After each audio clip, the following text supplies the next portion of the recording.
George Pickens is not going to play for 20 million, especially when the top receivers are making 35 and 40. So now when you start to look at this team, you got 3 defensive tackles over 10 million. You got CD at 35. You got a quarterback at 60. Can you keep George Pickens? So like there are a lot of moves that have to go on.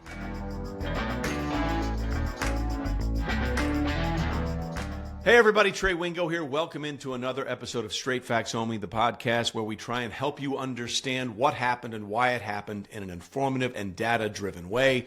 No arguments, no yelling. We just have conversations with some of the best people in the sport, or in sports in general. And it's been a wild week in the NFL and a wild season in the NFL and a very wild season in college football. So who better to talk about all these things than a guy who played at a very high level in college at LSU and then went on to have an outstanding NFL career, won a Super Bowl with 2 different franchises, and a guy that I got to work with for many, many years at ESPN.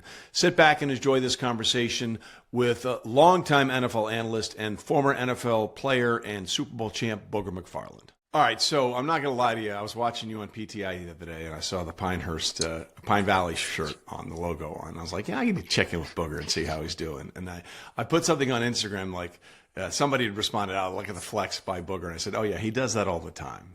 That's on purpose. Like that's on purpose, right? You make sure people know where you play golf." Well, it's a part of it, man. It's one of those things that, to be honest, it started out as a way to connect with Tony. Like I didn't really know those guys when I started going on there, but golf is one of those great connectors in life. It connects a lot of people from a lot of different parts of life. And I went on there and Tony started talking golf, and I knew he liked to like golf, and so I wore a shirt.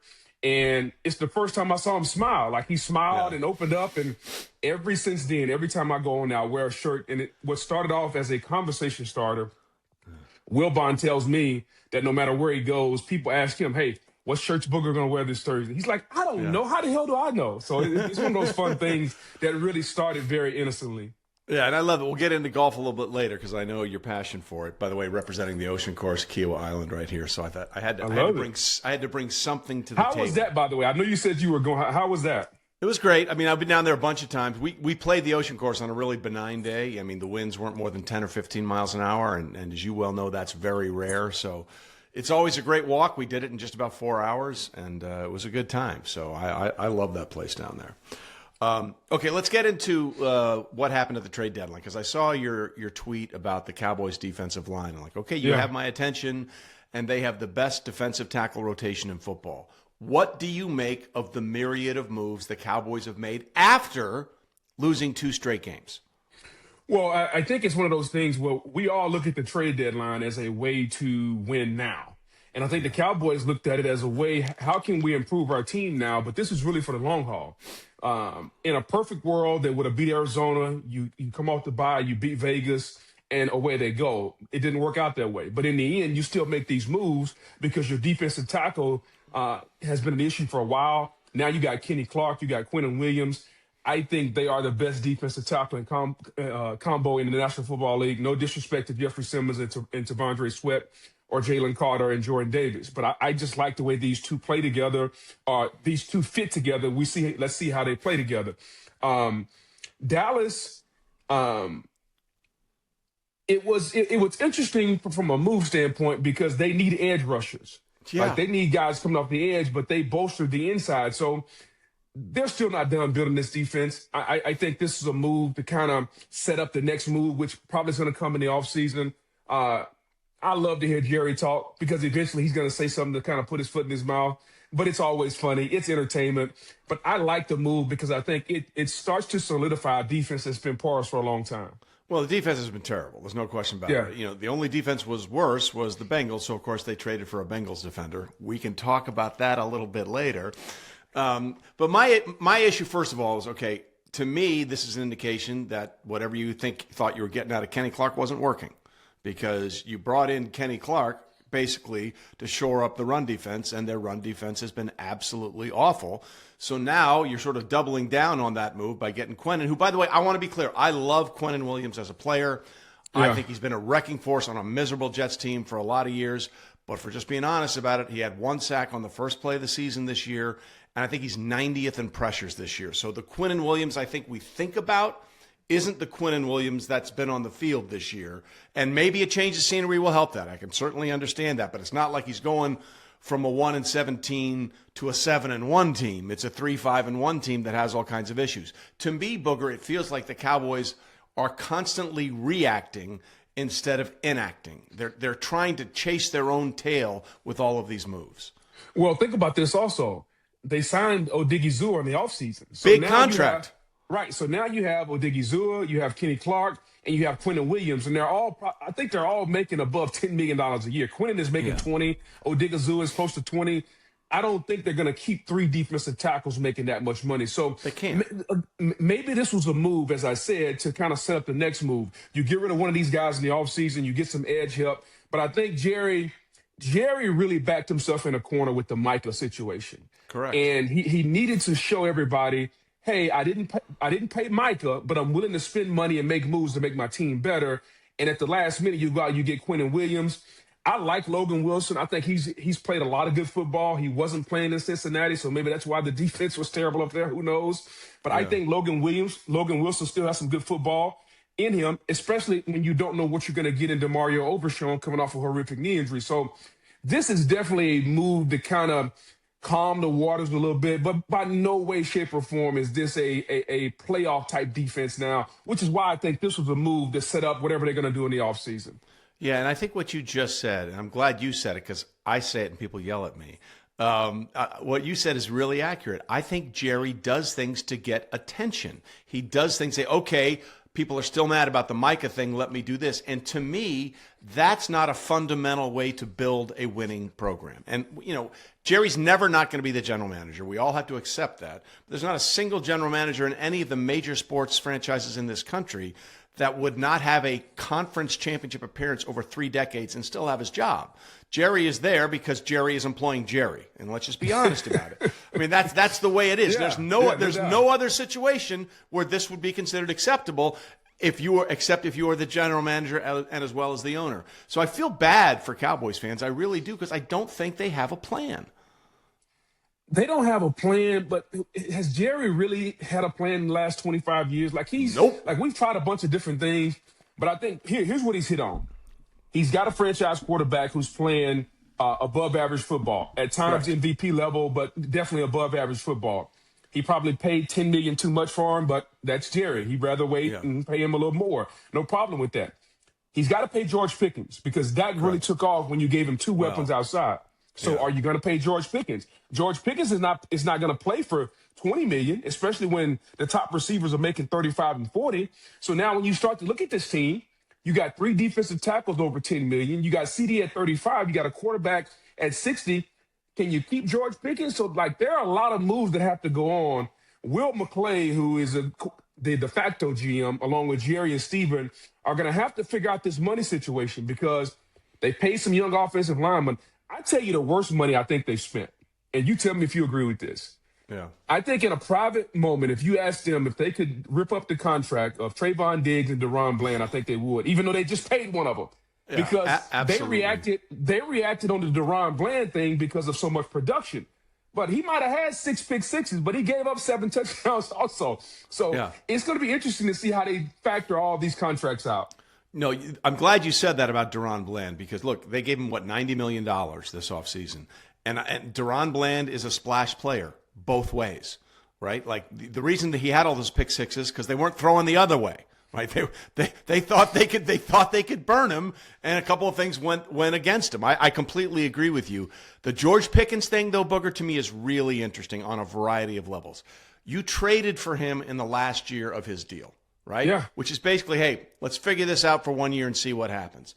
Well, now Pickens is exploding. And to your point, he's going to cost them whoever Pickens plays for is going to be north of $30 million next year. Yeah. Well, that's a minimum for him. Well, who is George Pickens' agent? David Mulligetta. That's exactly right. Who is Micah Parsons' agent? David Mulligetta. Now, I'm not saying agents hold grudges, okay? But I'm also not saying that David Mulligetta is going to be willing to do Jerry any favors here because of the way not only Jerry treated Micah, but in the very public way in which Jerry disrespected arguably the best agent in football through the entire process. And to me, because of that factor, I think if we're really thinking about the future, it would have made more sense to trade Pickens now than try and deal with him in the offseason, which is going to end poorly for the Cowboys. It may end poorly, but this is all about the quarterback. And when you have Dak playing the way he's playing, which is arguably the best football of his career, yep, I don't think you're going to upset the apple cart. I think they're going to find a way. And it's the old adage, like money, nothing says I'm sorry like another zero. Yeah. Okay, add another zero. Nothing says I'm sorry like that. I think they find a way. The issue is going to be, how do you structure this team? Yeah. 2 wide receivers, a quarterback that's going to be 30, and 60. That's kind of what the Bengals are doing right now. But the Bengals seemingly can't play defense. Well, Jerry went out. He's got 3 defensive tackles that are making above 10, 2 above 20. You got 2 corners that are high. Like, somebody's got to go. I'm just not sure who it's going to be. That, to me, is going to be fascinating. It is, and it's going to be, this is not the first time the Cowboys have boxed themselves into a salary cap corner. I mean, they started when they paid Ezekiel Elliott before they paid Dak Prescott, which caused them to have to get rid of Amari Cooper, who had insane chemistry with Dak Prescott. Yeah. That created the Dak Prescott situation. Again, it just feels like we're trying to catch up instead of trying to move forward. The Cowboys, realistically, as it stands right now, do you think this Cowboys team make the playoffs? No, I don't think they make the playoffs. I do think that they go into the offseason, though, they're in a better position in the offseason than they were, because at least they have some talent in places. Maybe you don't play Overshown this year. Maybe you tell Overshown, you take the rest of the year off, you get healthy. So now you come back next year, Overshown, Logan Wilson, you pick whichever 2 defensive tackles you want, probably Quinnen and Kenny Clark, or I don't know Kenny's deal. Kenny's probably got another year left in the deal. Maybe you get rid of Kenny and you go with Odigizua and Quinnen Williams. One's got to be able to play the 1 technique, the other the 3. If that's the case, you probably want Kenny Clark. Kenny Clark, to me, is a better nose tackle, 1 technique, than he is a 3 technique. Yep. And then you got to figure out the corner situation, because I watched Marvin Harrison Jr. and that's the best game I've seen him play. Yeah. Now, you can say Jacoby Brissett unlocked him, but he was making Deron Bland look like, man, it was chopped liver out there. So they got to figure out this defense, because Dak, I think, is only going to get better. Dak is in a position now. He's about to get married. He's got 2 kids. He's settled down. I've been knowing Dak a long time. I've never seen him as focused. And so I think this level of football is only going to get better. So how do you take advantage of that if you're the Dallas Cowboys? Yeah, Deron Bland unlocked Marvin Harrison Jr. It wasn't Jacoby Brissett. Let's just be honest about that. That was the key that opened that safe. Yeah. Okay, so I think we can agree that while the Dallas Cowboys got some players and potentially some financial flexibility, we're still unclear what the plan is, right? Correct, 100%. Yeah. Okay, now let's take the other team that was big on the trade deadline, and that was the Jets. I completely understand what the Jets are doing. We're 1-7. We're not going anywhere. Let's see if someone is willing to overpay, like a 1st and a 2nd for Quinnen Williams, and see if we can get a haul in return. And the Jets have done this beautifully. With the Sauce Gardner trade to Indianapolis and the Quinnen Williams trade to the Cowboys, they have 2 first-rounders and 2 second-rounders in 2026. And 3 first-rounders in 2027. They're the first team since the 2022 Jets with 3 first-rounders if they keep all 3 of them. So I think their plan is perfect. Their plan is brilliant. The problem for me is I don't trust the people executing the plan. Well, and you could say that even though it's a different regime, we've seen a previous regime try to implement the same plan with those 3 first-round picks, and we wind up right back in the same situation because they don't have a franchise quarterback, or at least they can't identify when they had one. They can't develop a franchise quarterback. There you go. So if you can't develop a franchise quarterback, that's coaching. That means you don't have the right coaches that can connect with the quarterback in the building. Because if that franchise quarterback can go to Minnesota and go to Seattle and he can flourish, that means that you, the head coach, don't have the right offensive people, the right quarterback coach in the building to develop. And that's what Aaron Glenn's got to figure out. Okay, he's got to figure out right now. So you make all these moves. And by the way, I agree with the moves. Yeah. You can't have a $30 million corner and a $25 million defensive tackle and you're 1-7 because they're not helping you win. So let's get rid of them, get some picks, and now let's reload. And it all starts with the quarterback. but how do you identify the quarterback? More importantly, how do you identify which quarterback is not yours? And see, I think this is what's going to happen, Trey, because we live in a society in the NFL where so many teams are needy for quarterbacks. You're going to look at this year's quarterback class of Dante Moore, Fernando Mendoza, Ty Simpson. Those are the top three. And you're going to convince yourself, that's my guy. Yeah. Or are you going to sit back and wait and say, I'll wait until next year when it's Arch Manning and Julian Sain? Yep. To me, the 27 quarterback class is going to have a lot more potential than this quarterback class. No, by the way, I didn't mention Lenore Sellers, who might be the biggest wild card of them all because he's uber talented. But Mike Shula has made him look like the second coming of Trent Dilfer. Like he just had. I mean, Mike Shula made him look terrible. So I think if you're the Jets, I love the plan. And now I think Aaron Glenn, who one of his biggest confidants is Bill Parcells, who often said that my quarterback has to have 10,000 reps, if you remember, when he talked about Tony Romo. Absolutely, yep. So if that's the case, I don't see the Jets getting a quarterback in this. Like, Fernando Mendoza would be the only guy maybe because he's played so much football. But Dante Moore and Ty Simpson was benched in the first time I saw him against Alabama 2 years ago. Against USF 2 years ago. So understand who's making the choice and understand who's behind is on the line. It's Aaron Glenn, who takes confidence from Bill Parcells, who told us my quarterback needs to have played a lot. There's only one quarterback in that fits that mold, and that's Fernando Mendoza. So what if you're the Jets and you have pick number 2 and the Saints have pick number 1? Are you willing to give up 2 or 3 first to move up one spot? I don't know if Fernando Mendoza is worth that. So how much patience does Aaron Glenn and the new GM have? And what's going to be there, to your point, or who's going to be the developer of this quarterback? The offensive coordinator, is it Titman? Is that the offensive coordinator for the Jets? Sure. Something like that. I don't know if I trust that guy yet. I haven't. I mean, his first game this year against the Steelers was his best. I haven't seen any more. So it's going to be fascinating. I think you and I are sharing a brain. Love the plan, but the jury is still out on whether this current regime can execute the plan. Yeah, and again, to me, that also goes back to ownership. I mean, Woody Johnson has not found a way to make it work outside of 2 years with Rex Ryan. And I know Rex Ryan loves hearing that because he wants to be in consideration for every job all the time. And would you ever sit next to Rex, do you tell him, Rex, hey, man, turn down the teeth a little bit. The whiteness on those teeth is just unbelievable. Hey, man, it's amazing when you go for that porcelain veneer appointment and they ask you, they say, hey, which ones do you want? So here's Snow White and here's somewhere out here. No, I want Snow White. Yeah. And so Rex chose Snow White, and you get what you pay for, baby. Listen, whoever put him in there, you're getting a good advertisement because those things are unavoidable. Your eyes go right there. And I think this speaks to a bigger picture about why this year is so confounding in the NFL. Last year it was pretty clear we had 2 super teams. The Chiefs started off 9-0, winning all those one-possession games. They were the 2-time defending champs. They were that juggernaut in the AFC. The Eagles really were that team in the NFC all season long. I don't think we have a super team in either conference this year, which I think makes the rest of this season and down the stretch really more fascinating than it's been in a couple of years.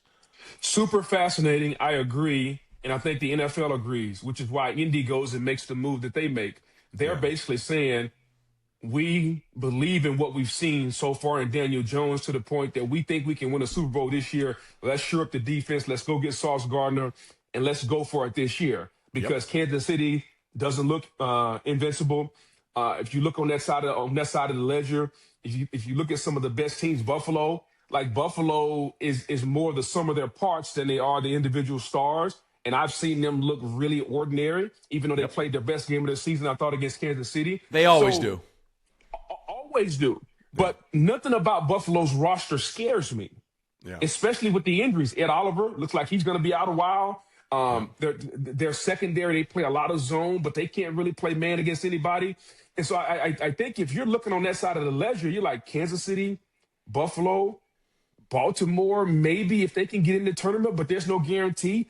If Pittsburgh wins the North, I don't think anybody's scared of Pittsburgh, even because eventually when you're old, you're going to play like you're old, and that defense is really old. Now, they turned it up the other day because they got called out, but that defense is old. So, no, there's no juggernaut. However, I will push back. I will say I think they're the haves and the have-nots. I think there's a few teams that feel like they have a legitimate chance. I think Kansas City, I think Indianapolis, I think Buffalo. If you look at Buffalo, I think those teams feel like they have a legitimate shot. I think on the NFC side, Philly, Detroit, Green Bay, the Rams, Tampa. Yeah. And Tampa's got to be healthy. Tampa is not healthy right now. I think those teams right there, I'd bet a lot of that Wingo money that the Super Bowl champ comes from those eight teams. If you follow me. Yeah, I do, and I would bet all of the Booger McFarland money that it comes out of those 8 as well. That's a lot of money we're talking about. It is funny to me though, Booger, like to what you said. Buffalo, their Super Bowl every regular season, whether they want to admit it or not, is always the Kansas City Chiefs. They've beaten them 5 straight times in the regular season, and they've lost 4 straight times. And I love the graphic that people are putting out now. Well, if the season ended today, the Chiefs would not be in the playoffs. Amazingly, the season has never ended after 9 weeks. That has never happened. So all these people, I think they want to throw dirt on Kansas City because they're tired of it, and I understand that. I am not even remotely willing to go there. To me, the Buffalo game wasn't even the most important game for Kansas City. Their next game after the bye, the game against Denver, to me really is their season. Mahomes' record inside the division, inside the AFC West, on the road, he's only lost twice, 2 years ago in Denver and the start of this season in Brazil, so I really don't consider that a road division game. It's a neutral site game. He's only lost 1 time on the road in that division. Now, if they go up to Denver a week from this Sunday and lose, well, then they're at 500 and they're 3.5 games behind the division leader. That's problematic. But if they take that game, then they have the tiebreaker and they get Denver at their place. Their real season, to me, flips on the next game they play in Denver. Here's what I'll say, though. I watch them play, and there's an old adage that a coach told me. He said, how do you know when things are starting to go south? And excuse my French, he said, shit starts to creep in. Correct. I said, what do you mean? He said, you start to take for granted the little things. I'll go back to game 1. Yeah. The Chiefs have played a lot of football. Game 1. They lost the game. Chris Jones, their Hall of Fame defensive tackle, went in. He goes inside. Herbert goes outside. You lose the ball game. Little thing. Jacksonville Chris game, knows, same thing. Chris knows he can't go inside, but he did it anyway. So why does that happen? It's because, you start to take for granted the little details, the little things. And I've seen that a couple of times with Kansas City. It's a very well-coached team. We know Andy Reid, Spagnuolo, those guys are well-coached. But the little things start to happen. They've got 4 losses, okay? There's a reason they got 4 losses. Correct. And I think that, to your point, Denver is young. Denver is explosive. Hungry. Denver can match up man-to-man. Surtain is probably not going to play in that game, so it may probably put them at a disadvantage, but they can rush the passer. And how do you beat Mahomes? Is you make him uncomfortable. And we've seen him uncomfortable before. Now, the key for Denver is Bo Nix. Which Bo Nix are you going to see? Are you going to see fourth quarter against the Giants, Bo Nix? Or are you going to see the first 3 quarters, Bo Nix? I don't know. And Sean Payton has got to figure it out since that's his handpicked guy. Yeah, no, you're right. And Denver controls the line of scrimmage better than anybody in football. They have the most sacks, and they've given up the fewest sacks. And quite frankly, with all the other things we talk about, as you know from a guy that played in the trenches, that's where you win. That's where you win. And Denver's done a great job of that all year long. All right, we'll see what happens as that plays out. Let's go to college football now. Obviously, most people know you went to LSU. The Brian Kelly thing, to me, was a disaster from the start when he showed up at the basketball game and suddenly had a Southern accent. I mean, it just from that moment on, and then the camera posing with the recruit that eventually signed with Alabama, it always seemed like a bad fit. So where does LSU go? Because we're just a few years removed from arguably the greatest college football team we've ever seen, with Jamar Chase, Justin Hernandez, Justin Jefferson, Joe Burrow, all those players, right? They were loaded for bear, and the problem was they couldn't do it again. But that's become the standard now for your alma mater. How do you fix LSU? Well, I think first of all, I think we've seen a couple of things already happen behind the scenes. They hired a new president. The new president took the interim tag off the interim AD. So now you have president, AD aligned. And I think the AD, Virg Osbury, is going to choose the next coach. And so I think, how do you get back to what LSU football has always been, Trey? It's always been you bring them in the deep end of the pool and you see if they can swim. Physicality, athletes, down on the bayou, a level of toughness, a level of competitiveness. That's the formula. Those are the ingredients. And those are the things that Brian Kelly, I'm not going to say he took away, but he didn't develop. And so in essence, when you don't develop them, they go away. And so the next coach has to bring those things back. It's not going to be this is not a total rebuild. This is, especially in this day and age with NIL and transfer portal, this is a come in, change the spark plugs, put a new starter, maybe check the alternator, fill it up with gas, and let's go to work. Because that's what college football is. And LSU is the biggest program in the state. Louisiana is at worst a top 7 recruiting state in the country at worst. Correct. At worst. Depending on who you talk to. Yeah. And so the players are there. Louisiana has arguably the greatest stadium in football, and that's college or pro. The money is there. So it's a job that's going to be very, very attractive. It's about getting the right guy that can reignite what's been there for so long that Brian Kelly, and I don't know if Brian Kelly knew what he was doing, because when he got the job, he got the job to come be himself. And Scott Woodard, little did he know, by Brian Kelly being himself, his DNA was going to strip some of the DNA away from us, what made us us. And, you live and you learn, but I do think we will get that back. And we'll make a hire for a coach, I assume, probably in the next month.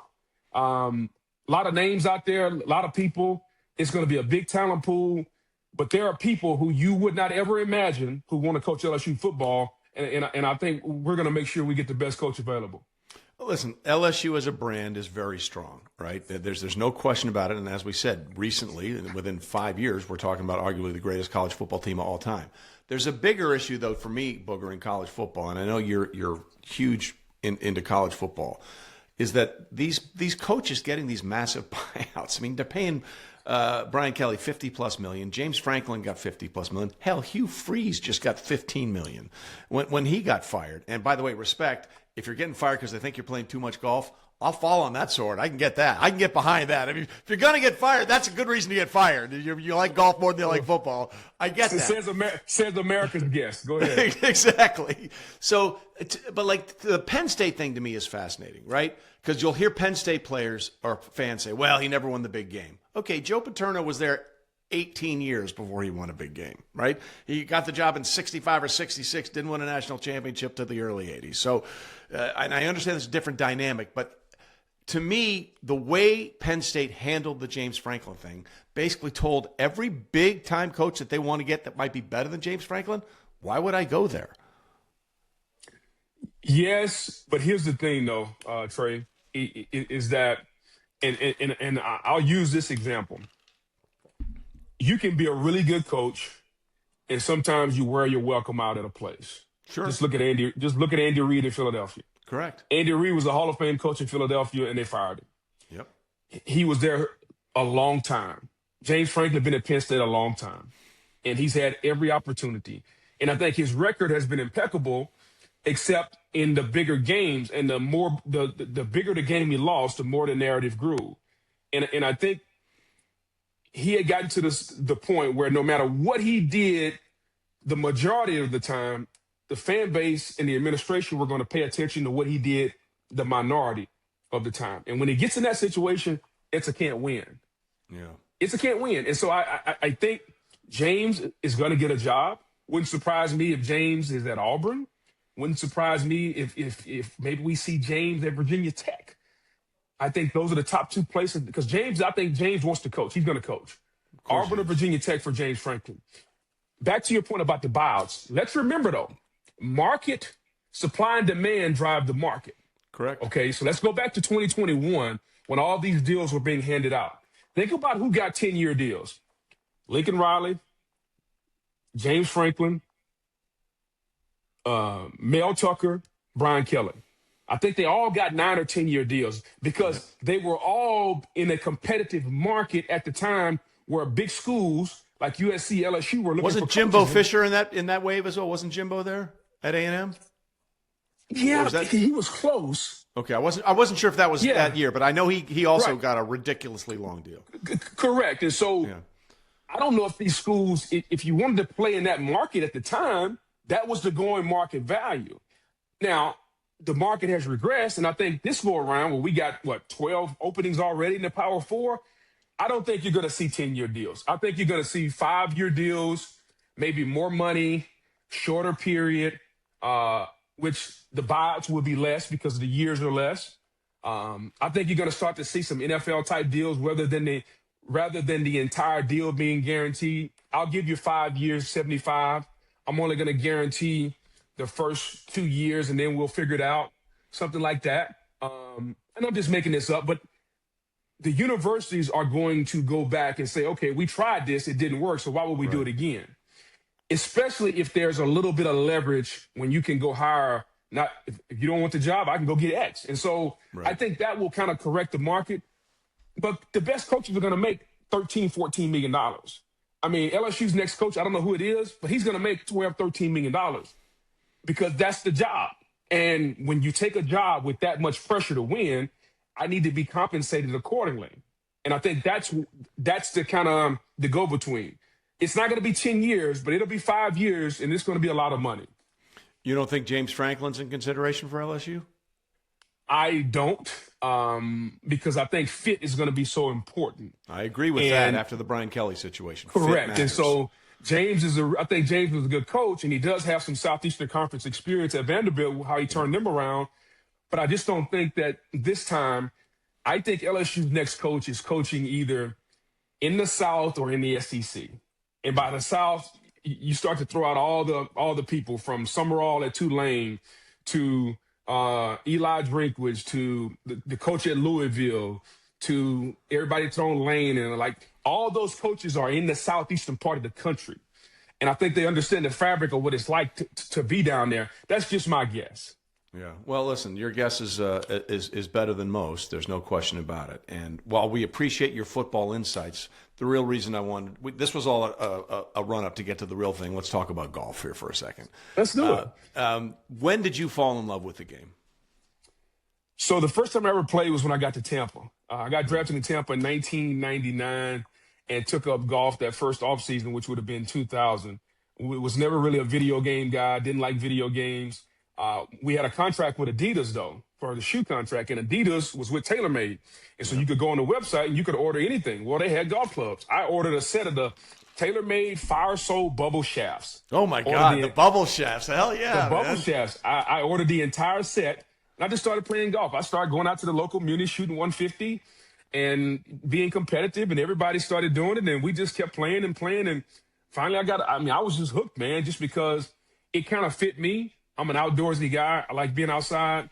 Wasn't really into video games. The dudes who I was cool with on the team played golf, so it just kind of fit where I was at the time. And what kept you in the game? What keeps you in the game? What do you love most about it?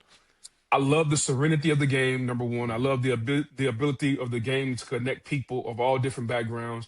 And more importantly, I love how hard the game is. Yeah. But if you do it right and you have the right fundamentals, you can actually play. It's a game that you can mimic professionals to the highest level. Like, you can be really good at golf and go out and shoot par. Yeah. Like, if you're really good, you can even go out and shoot 1 or 2 under. That's what the pros do. Correct. It's really the only sport that you can go out and kind of mimic the professionals and, like, okay, like, I can do that also. Like, you can't go out and say I can throw it at 100 miles an hour. Nope. Or I can score 30 over a 7-footer, or I can throw a football 60 yards. But golf is a sport where you can kind of mimic the professionals and you can kind of get your ego up a little bit. You cannot overstate that. Just yesterday, I birdied the first and parred the next 3. I'm 1 under through 4, and I'm thinking, oh, this is the round. This is the round. Got it all figured out. Then, it goes sideways. But it is that moment. You catch it. Like, you catch it for a second, and you get it. You get that feeling that the guys that are the best in the world at this, you have that same sort of gratification that they have. Now, it's fleeting, but you're right. It's the only sport where you can do that, and I think that's a huge part of the appeal of the game. It is. I love it, man. And there's nothing, as I've been playing a long time. You know, we would play during the off season, put it up during the season. Now that I'm retired, I play a lot, and still chasing that great round, still chasing some of the things that you've seen. I can go back and recall every great shot I've ever hit. I can't recall a lot. The bad ones, it's way too many. Correct. But there's nothing more I enjoy now in my life than this. Being with a great group of people that need to be more than probably 6 or 7 for 2 foursomes. I don't need any more than that. Correct. And to go to a great golf course that's in pristine condition. Yep. And take my cell phone, tell the wife, hey, we're about to tee off. And hey, I'll call you later. Yep. And I got the day to myself. Yep. And we're playing 36 holes.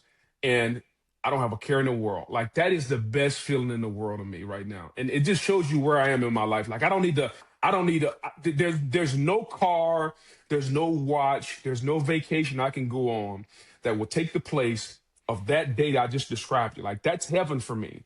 Yeah. And the fact that you can recreate that as many times as you can or want is really cool and really fun for me. There's no question that is peak existence. And like the guy's golf trip where you do that 3 days in a row, now we're talking like that's heaven. Like that dynamic 3 or 4 days in a row. Because after that, it gets a little, okay, I think we're done here and we're going to move on. but for those 3 or 4 days, like, nothing is better in the world than what we're doing right now. Yeah, there's no question. Now, you've reached the age now. Can you play 3 days in a row? Hell yeah, brother! Come on.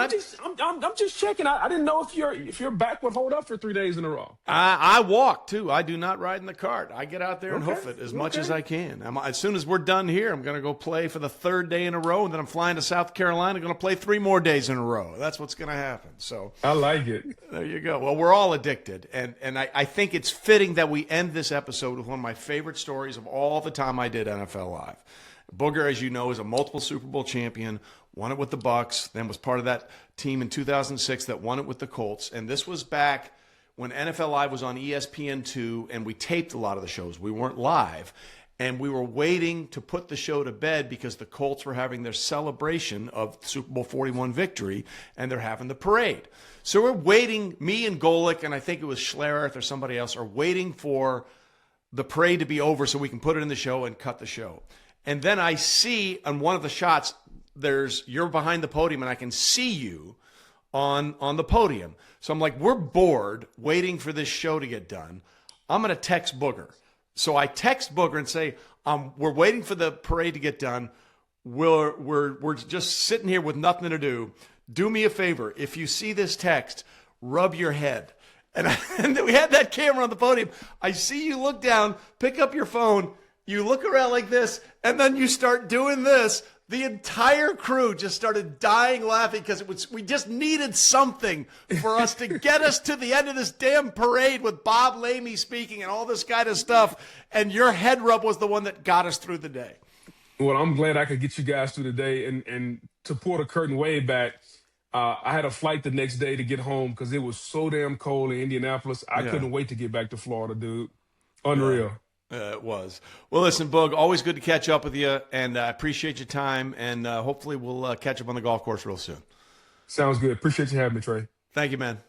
So thanks once again to Booger McFarland for joining us. If you like what you saw and listened to, and we hope you did, make sure you hit that like and subscribe button, especially on YouTube or wherever you get your podcasts. It helps us really grow the pod, which is happening, and we're excited about the future. And we look forward to seeing you and listening with you on future episodes of Straight Facts Homie. Until next time, we'll see you then.